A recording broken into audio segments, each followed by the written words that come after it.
our story. Your story is going to be different than your sister's story, or your brother's story, or your best friend's story, or your grandpa's story.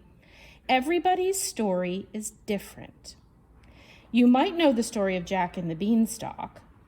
That's a pretty common story. You know Jack, he trades the beans for his cow for the beans. He throws them out the window and they grow this magic beanstalk.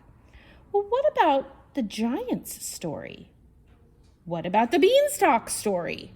Let's see if we can find a different story. We're going to imagine, trust me, Jack's beanstalk stinks, as told by the giant, by Eric Braun and illustrated by Christian Bernardini. Trust me, Jack's beanstalk stinks. People think it's easy being a giant. You got to be rotten and grumpy and loud. You're big and you're tough and you have gobs of treasure. And nobody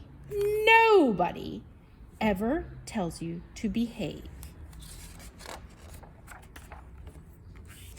Giant life is no picnic, though. It's hard to find shoes that fit.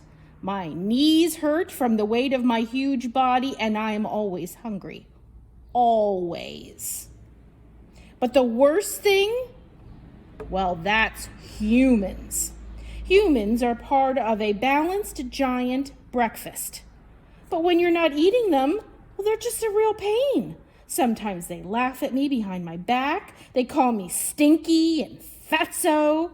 They ring my doorbell and they run away. Ha, ha, ha. Very funny. There's this boy named Jack. Well, he was extra bold.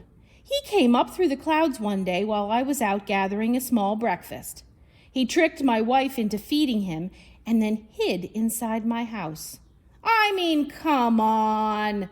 Would he hide inside a human's house? That's a crime. Well, he didn't trick me. I could smell him and he smelled delicious. Maybe you could still smell that kitty casserole from supper last night, said Mrs. Giant. Fee, fi, fo, fum, I said. In Giant, this means something like, go on home now, I promise I won't eat you. But he stayed in his hiding place, the little rat. After breakfast, I took a nap like I always do. Eating makes me tired. And when I did, Jack stole a bag of my gold. Humans are nutritious and sneaky. Sometime later, Jack came back again. And again, he tricked my wife into letting him inside. When I came home from picking up a light breakfast, I could smell him, and I knew who it was. Maybe you still smell that little dude's stew from supper last night, my wife said. Fee, fi, fo, fum, I yelled. This can also mean, give me back my gold and we'll call it even. And I definitely won't eat you. But he didn't come back out. Just like before, I ate my meal and I tried to forget about Jack and I relaxed with my goose, the one that lays the golden eggs, and then soon I took a little snooze. Of course, that pesky little boy couldn't let a guy rest. Do you know what he did? He stole my goose! The lousy, no good, miserable thief! The last time Jack came around, I called out, fee, fi, fo, fum. Now this can even mean, darn it, I'm really angry now. My wife and I searched, but I couldn't find him. I kept looking, but pretty soon I got hungry. Big surprise.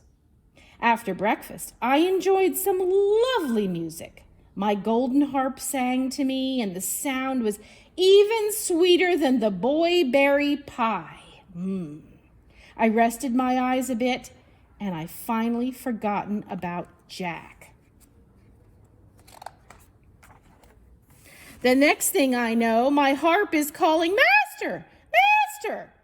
Jack was running off with it, and I thundered after him. I almost caught up to them too, but they disappeared into the clouds. Well, there was this big beanstalk, and Jack was climbing down.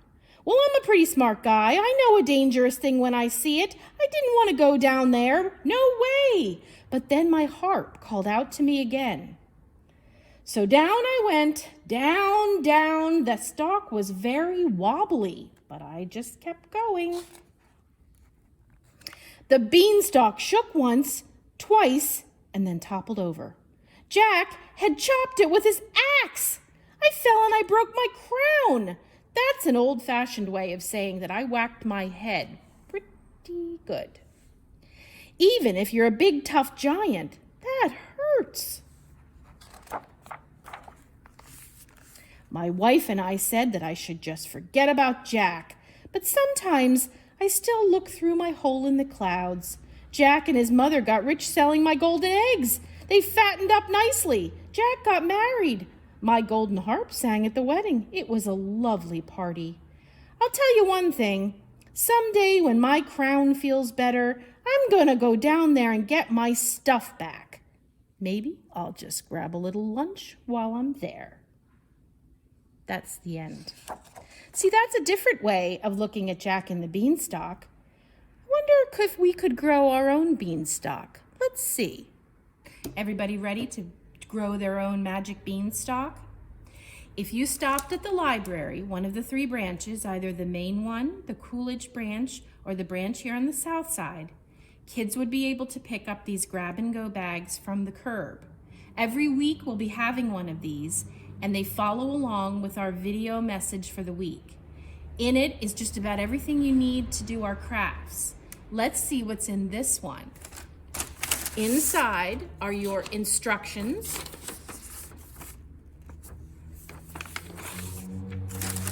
Is a paper towel, a castle on a popsicle stick, a plastic cup, and some magic beans.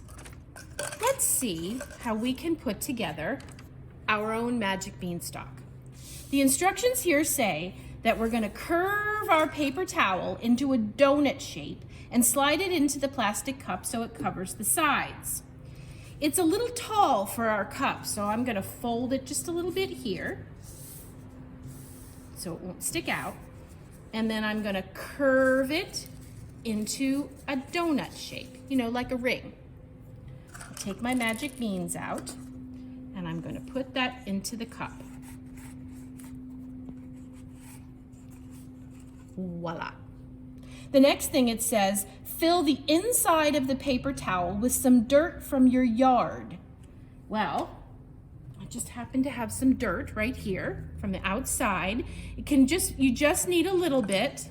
Maybe something from around your mailbox or your front door or where you park your car.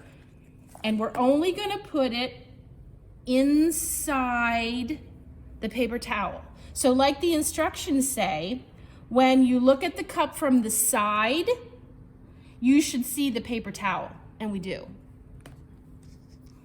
We're going to slide the magic bean between the plastic cup and the paper towel. See that? So we have 3 beans here. We'll just turn them around. See? Between the plastic cup and the paper towel. These are so magic that you don't even have to put them in the dirt. Put that in there. Okay. Now it says you don't even have to plant it in the dirt, like I said.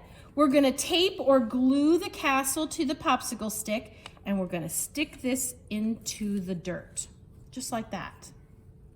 You can keep your magic bean well watered, so all you're going to do is add the water into the dirt and make sure that keeps the paper towel wet. The beans are so magic that they're going to absorb all the nutrients they need from the dirt through the paper towel. They only need water and sun for them to become magic. Pretty soon you're going to see your beanstalk sprout both its roots and its stem reaching up to the giant's castle. Keep this all summer, and pretty soon you'll be ready to put it in the regular dirt and eat your magic beans. I hope you enjoyed our first Imagine Your Story activity where we're going to grow a magic beanstalk. Take care, everybody.